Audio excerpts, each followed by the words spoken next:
जमीन के ऊपर पहाड़ है, खंदक है, खाई है, ये सारी चीजें हैं।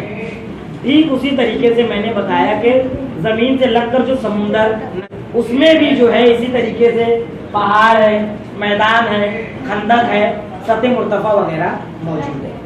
तो जैसा कि आप लोगों ने देखा कि ये समुंदर का एरिया है और ये जो है खुशकी का इलाका है और ये ऊपर से हवाएं चल रही हैं। तो बताओ क्या होगा? लहरें बनेगी। कैसे बनेगी वो हम लोग देखेंगे। Very good. अब हवा के दबाव से, सिर्फ हवा के दबाव से, वेरी गुड। यानी कि पिछली जमात में जो मैंने पढ़ाया था, मेरे पढ़े हुए कितने बच्चे इस क्लास में भी? Very good. अगर एक ब्रेकर है, आपके पास एक ब्रेकर है और एक गाड़ी तेजी से आती है, ये जो है ये आपका हाईवे डस्टर और ये ब्रेकर है। एक गाड़ी सनसना के तुम लेके आते हो, झाड़ से ब्रेकर को उछलेगी, फिर वो आगे चलने लगी। तो ये टकराई गाड़ी और उछल गई। पहली बात, जो बाइक से हम रेस दे रहे थे तेजी से, वो दबाव पड़ रहा था। क्या पड़ रहा था? और जो बीच में रुकावट आई, वो हमारे लिए रुकावट जो उछलने का सबब बनी। ना बीच में रुकावट आती ना हमारी गाड़ी ऐसे उछलती।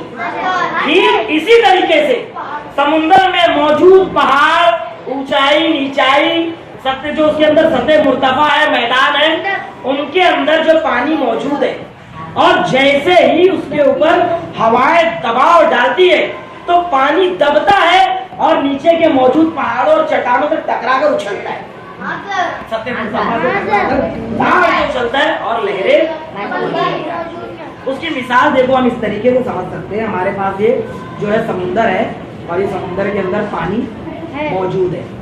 अभी आप देखो, ये नॉर्मली है और इसके अंदर हम लोग जो है 2-4 चौक डाल देते हैं, यानी कि उसके अंदर चट्टाने मौजूद, वो है क्या बोलते हैं, पहाड़ है, सतह मुर्तफा है, मैदान है, खंदक वगैरह मौजूद है।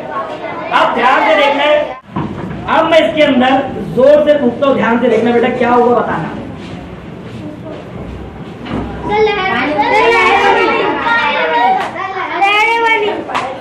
और देखो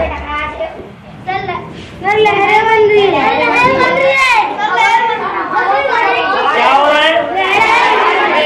हवा के दबाव से लहरें बन रही है। कितना समझ में आया? कितना समझ में आया कि लहरें कैसे वजूद में आती है? एक पॉइंट हमारा क्लियर हो गया।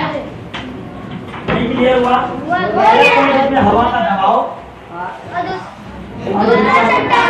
अंदर मौजूद पहाड़, सतह मुर्तफा वगैरह वगैरह। क्लियर हुई ये चीज? कोई मुश्किल है? तो कोई प्रॉब्लम है? दूसरा पॉइंट है हमारे पास सुनामी। सुनामी के पीछे एक बहुत बड़ा वाक़या है, लेकिन वो वाक़या बताने से पहले मैं ज्योग्राफियाई वजूहात बताऊंगा।